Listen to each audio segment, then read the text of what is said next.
Hi everyone, Amy here. Just checking in with some final comments on last week's blog template discussion.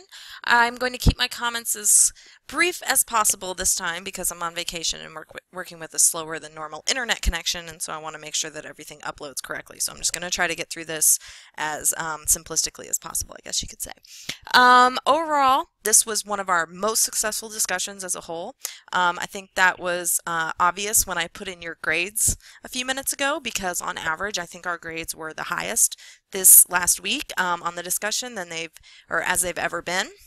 And I think that's reflected in, or is reflective of, some of the things that I mentioned in your midweek updates last week.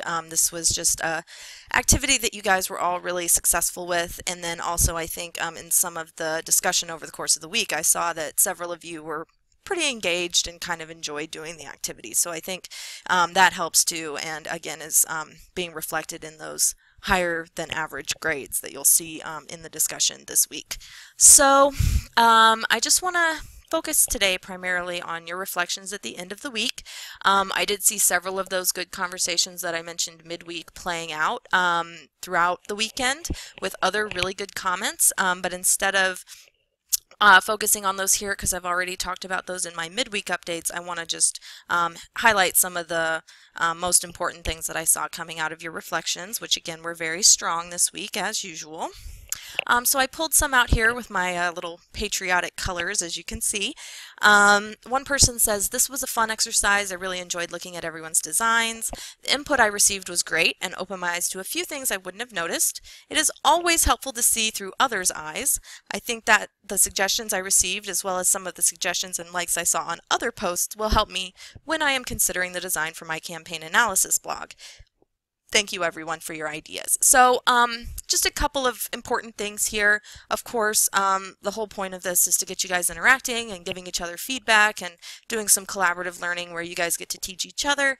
And so definitely it's important to see other people's perspectives, and then you can also get some ideas from what you see in other people's posts as well. So keep that in mind this week as you're doing your rough draft discussion for the campaign analysis blog workshop itself. This person says, "I had a lot of fun doing this exercise. It was great to see the layouts and designs people chose for their blog and how they relate it to the content of the blog. It kind of shows you how important the correct theme is to one's blog. The hardest part about the process is picking a topic to write about, one that's going to keep your readers interested. You'd also then have to think about how to advertise the blog, etc." So I was really pleased to see this person talking about the relationship between the design and the content.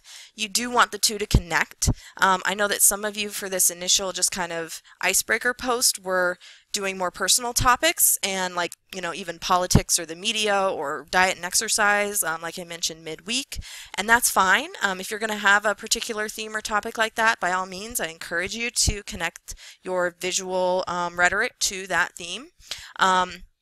However, if you're just kind of writing in general, I think that maybe Jason's was one of these where he just chose kind of a neutral layout, and then he was able to post a lot of different topics for that kind of general personal blog that he's writing. So, you know, even if you don't have a particular subject matter or a very specific theme, you can at least rhetorically tie your visual choices to whatever effect you're trying to convey to your reader in general. So I just thought that was a good point to bring out here.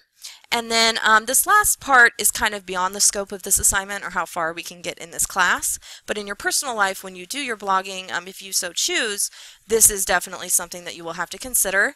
You know, I mentioned this midweek, I have my own personal blog. I've been trying to think of ways to make it more accessible. You can always connect it to your other social media outlets like Facebook or Twitter or Instagram.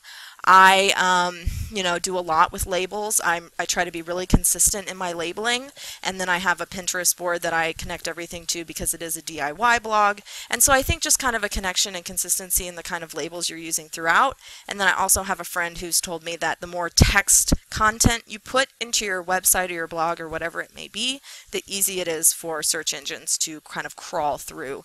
And that was another thing that I talked about midweek. So I think it's really interesting that you guys are already starting to think forward to how to advertise or how to help people find your blogs, because that is really what you would have to do in the real world, right? So, you know, in the confines of this class, of course, you all have each other's links, but yeah, once you get out there in the real world, you have to make it accessible to your readers, because as I've said before, the readers really are that crucial component of the rhetorical triangle. And if nobody's reading your stuff, your purpose is never going to be achieved for you as a writer. And so it's that like kind of cyclical or interconnected web of relationships between purpose, audience, writer in our rhetorical situation.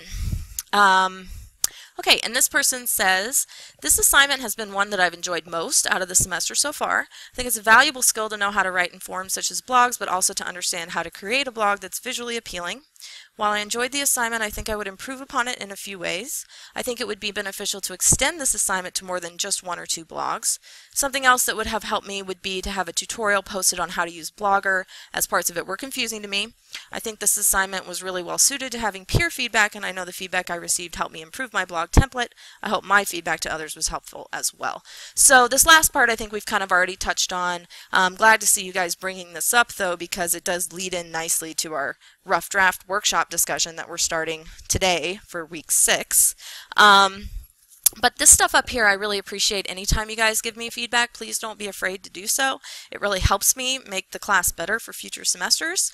So I will say here I'm a little confused by this comment, beneficial to extend to just more than 1 or 2 blogs. Does that mean you know, you did a blog post this week as practice, you're doing a blog post ultimately for your campaign analysis? Are those the 2 blogs you're referring to here? Or are you talking about having 2 sources in your campaign analysis? I do try to keep that to just 2 sources because of the scope of the overall amount of writing you do for the whole semester. But if I had a little bit more clarification here, I think this is a suggestion I would definitely like to implement. And then here, a tutorial on how to use Blogger. Thank you very much. This seems like a no-brainer. Duh, I should have done this already. So I will definitely take that to heart and do that for next semester because, of course, that makes perfect sense. I think I created most of these assignments before I started doing the videos, and so sometimes it's hard to remember which ones to go back that I haven't made videos for yet. So I'll be sure to do that, and I apologize if some of that was confusing to you guys. And then lastly, this was just a really insightful comment. I've never really been into blogging, but it was interesting to see how certain design choices could completely detract from a blog's content. I wanted my blog to be very simple, and I tinkered with it for at least a half hour before I posted it in the discussion. I knew it wasn't perfect, but couldn't quite pinpoint what I was unhappy with. Emily's response made me realize it was hard to read, so I went back and changed a couple things and was more satisfied with it. Having a strong blog design is very important when appealing to ethos because your reader will look at you as an authority on your subject if it is clean, not distracting, and they can navigate it easily. I'm glad I was able to get some opinions on my design before our campaign analysis blogs are due because it opened my eyes to a couple flaws which helped me achieve a look I'm completely happy with. So there's just a lot of really good points in this paragraph. Yes, design choices can completely detract from or enhance a blog's content. So be sure you're emphasizing the things you want to emphasize and not distracting from the things you want to emphasize. I also agree that simplicity is key. I would say less is usually more, so start with the very basics of what you think you need to have in there for rhetorical effect, and then you can you know, add things here and there, but don't go overboard with it. I think that's a very important point to take to heart. And then of course the importance of feedback and helping you realize, you know, maybe you knew there was something awkward but you couldn't quite put your finger on it. I know several of you commented on that. And then I just love that this person is bringing in ethos here because it really brings everything in full circle. So you are analyzing the rhetorical effects of different choices in the ads that you're talking about and how those appeal to things like ethos. But as you design your own texts and write your own analysis, in fact, you are also going to have to create an ethical persona for yourself as a writer, and every choice you make from the visuals to your actual text that you write is going to affect how your reader will see you as a writer as well. And so this comment I think really builds a nice bridge into our next unit on argumentation, which you're already going to start seeing some of the material for in your readings for this week and in the lecture videos. So you know, the next step of this semester is for you guys to start to write your own arguments, and as such you will have to be ethical, logical, and pathological when appropriate. So I'm really glad to see that you're already kind of stepping into that role and seeing that you are a writer now, and you too have to be ethical and logical and effectively pathological when it's appropriate to do so. So just everything that I probably wanted you guys to take away is summed up in this paragraph, so I really appreciated that. Okay, I promised you a shorter video this time, so I'm going to go ahead and check out. But as always, thank you so much for your hard work and discussions. Thank you for your in-depth comments and conversations. And then remember that this week is a peer review rough draft workshop, so it's just slightly different. You only need to provide one set of comments to one person, but it does need to be more in depth. And then I also just wanted to provide a few reminders about your reflections. Don't forget to do the reflections. I know we're halfway through the semester at this point, and sometimes it can be easy to forget some of those little details. But you know, that's a big part of your grade, so don't let it slip by the wayside. And also remember that really good reflections are separate from individual responses to comments that you receive. It's kind of like a final end note that you write that synthesizes everything you've learned for the week. So while it is definitely good to keep the conversation going and reply to the comments you receive, you get more points if you actually do your reflection as its own kind of summary at the end.